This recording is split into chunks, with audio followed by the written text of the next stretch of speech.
At that time, I've been already appointed for temporary assignment. Romer arranged it for me because my parents were in Jerusalem. I want to see them. I promised that I will come and I will report to Jewish agency about this evacuation subject problem. And Romer arranged for me, since in the wartime there are no furloughs, no vacation. But he arranged for me appointment as a vice consul in Jerusalem. So I went my way after staying sometimes in Teheran. I went by plane to Baghdad, then by bus. There were air-conditioned buses from Baghdad to Damascus. I stayed a few hours only, I believe. I was in the market and bought something there. I have such a bazaar in Damascus. And from Damascus by car to Syria, to Beirut. On 25th of June in Beirut, General Sikorsky was returning from Russia and he was holding a conference with all heads of missions in the Middle East. And Romer was there, and he took me along with him. I was in Beirut.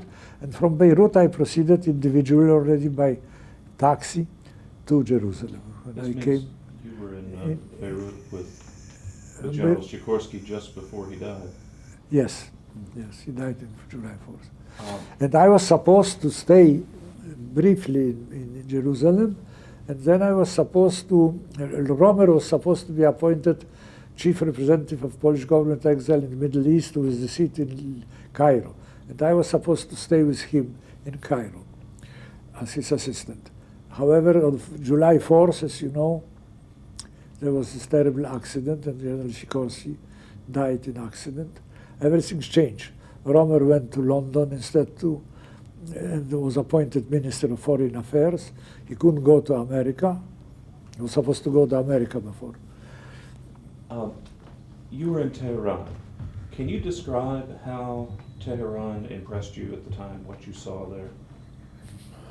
Well, for me it was pure exotic.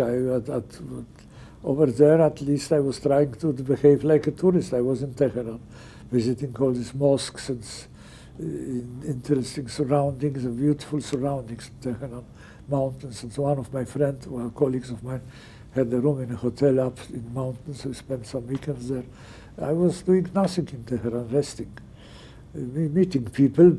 I was almost besieged by people who came, who knew me, heard about me, and came to visit me, asking about people who left in Russia, because don't forget that thousands of people were left in Russia after all, Jews.